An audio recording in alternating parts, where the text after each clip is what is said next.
100 రోజుల్లో అమలు చేస్తామన్నాయి. బాండ్ పేపర్ల మీద రాసిచ్చిన 6 గ్యారెంటీలు అమలు చేస్తే నా రాజీనామా పత్రాన్ని నేరుగా స్పీకర్ గారికి ఇవ్వండి. నేను మళ్లీ ఉప ఎన్నికల్లో పోటీ కూడా చేయను అని ఇప్పటికే స్పష్టంగా చెప్పాను. ఒకవేళ 6 గ్యారెంటీలు 2 లక్షల రుణమాఫీ చేయకపోతే మీ రాజీనామాను గవర్నర్ గారికి ఇవ్వడానికి మీరు సిద్ధంగా ఉన్నారా అని నేను అడుగుతా ఉన్నా. మీరు దేవుడి మీద ప్రమాణం చేసి ఒట్లు పెట్టుకొని బాండ్ పేపర్ల మీద రాసిచ్చిన హామీలు నిజమే అయితే రాజీనామా చేయడానికి ఎందుకు వెనకడుగు వేస్తున్నారు? మీరు రాజీనామాకు ముందుకు రావడం లేదంటే ఈ రాష్ట్ర ప్రజల్ని మరొక్కసారి మీరు మోసం చేస్తున్నట్టే లెక్క. ఒకవేళ మీకు రావడానికి ఇక్కడ ఇబ్బందిగా ఉంటే అమరుల స్తూపం దగ్గర, ఎందుకంటే మీరు ముఖ్యమంత్రి అయిన తర్వాత ఏనాడు ఈ అమరవీరుల స్తూపానికి 2 పూలు పెట్టింది లేదు, శ్రద్ధాంజలి ఘటించిన చరిత్ర మీకు లేదు. ఇది నిజంగా మా దురదృష్టం. అయినా కూడా ఈ ఒకవేళ మీకు రావడానికి ఇబ్బంది ఉంటే మీ పిఏ ద్వారా పంపండి, లేదా మీ స్టాఫ్ ద్వారా పంపండి, మాకు అభ్యంతరం లేదు. కానీ మా ఆశల్లా, మా ప్రయత్నం వల్ల ఈ రాష్ట్రంలో ప్రధాన ప్రతిపక్షంగా ప్రజలకు ఇచ్చిన హామీలు అమలు చేయించడమే మా కర్తవ్యం.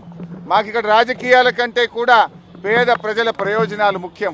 అవ్వా తాతలకు 4,000 రూపాయల పెన్షన్ రావాలి, రైతులకు 15,000 రైతు బంధు రావాలి, రైతులకు 2 లక్షల రుణమాఫీ జరగాలి, వడ్లకు మక్కలకు 500 బోనస్ రావాలి, రాష్ట్రంలోని మహిళలకు 2,500 రూపాయలు రావాలి. ఇవేమి మేము కొత్తగా అడుగుతున్నాయి కావు, ఇవేమి మా గొంతమ్మ కోరికలు కావు. ఎన్నికల ముందు మీరు కాళ్ళల్లా చేతులల్లా మొక్కి మీరు బాండ్ పేపర్ల మీద రాసిచ్చిన మాటలు. స్వయంగా సోనియా గాంధీ గారు రాష్ట్ర ప్రజలకు లేఖ రాశారు. ఈ 6 గ్యారంటీలను 100 రోజుల్లో అమలు చేయించే బాధ్యత మాది అని స్వయంగా సోనియా గాంధీ గారే రాష్ట్ర ప్రజలకు లేఖ రాశారు. అందువల్ల ఈ రాష్ట్ర ప్రజలకు మీరు ఇచ్చిన హామీలు అమలు చేయమని అడుగుతున్నాం. ముందు బేషరతుగా మీరు క్షమాపణ చెప్పాలి. ఎందుకంటే డిసెంబర్ 9న తొలి సంతకం 6 గ్యారంటీల మీద పెడతామని, రుణమాఫీ మీద పెడతామని మాట తప్పినందుకు ముందు క్షమాపణ చెప్పండి. ఇకనైనా ఆగస్టు 15 అమలు చేస్తే మాకు సంతోషం.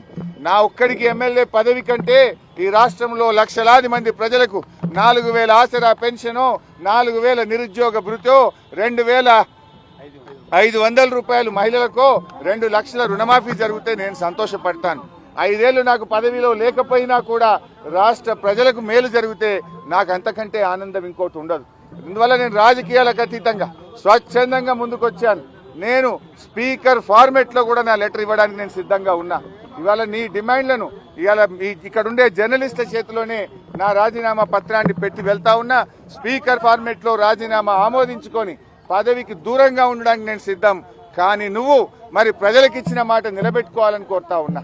6 గ్యారంటీలు 100 రోజుల్లో అమలు చేస్తామని బాండ్ పేపర్ల మీద రాశారు. చట్టబద్ధత తెస్తామని చెప్పారు. మొదటి రోజే సంతకం పెడతామన్నారు. ఇది సోనియా గాంధీ తల్లిగా ఇచ్చే మాట అని చెప్పి రాష్ట్ర ప్రజలకు మీరు హామీ ఇచ్చారు. ఆ హామీలు అమలు చేయాలని మరొక్కసారి నేను కోరుతా ఉన్నా. మీరు రావడం రాకపోవడం మీ విజ్ఞత.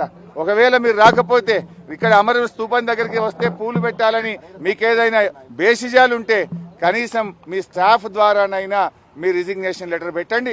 నేను ఇక్కడ ఉండే జర్నలిస్టులకే నా రాజీనామా లేఖ విచ్చిపోతున్నా. మా జర్నలిస్టులే తెలంగాణ ఉద్యమకారులు. తెలంగాణ ఉద్యమంలో మా జర్నలిస్టులు, మేధావులు అద్భుతంగా పోరాడారు. వాళ్ళ చేతిలోనే నా రాజీనామా లెటర్ పెడుతున్నా. నువ్వు అమలు చేస్తే వాళ్ళు నేరుగా నా లెటర్ను స్పీకర్ గారికి ఇవ్వచ్చు. ఒకవేళ మీరు కూడా పెడితే అది మీ పెద్దరికాన్ని నిలబెట్టది. ఒకవేళ మీరు రాజీనామా లెటర్ ఇవ్వకపోతే అది మీరు మరొక్కసారి దేవుళ్ళ పేరు మీద ఈ రాష్ట్ర ప్రజల్ని మోసం చేస్తారని భావించాల్సి ఉంటుంది.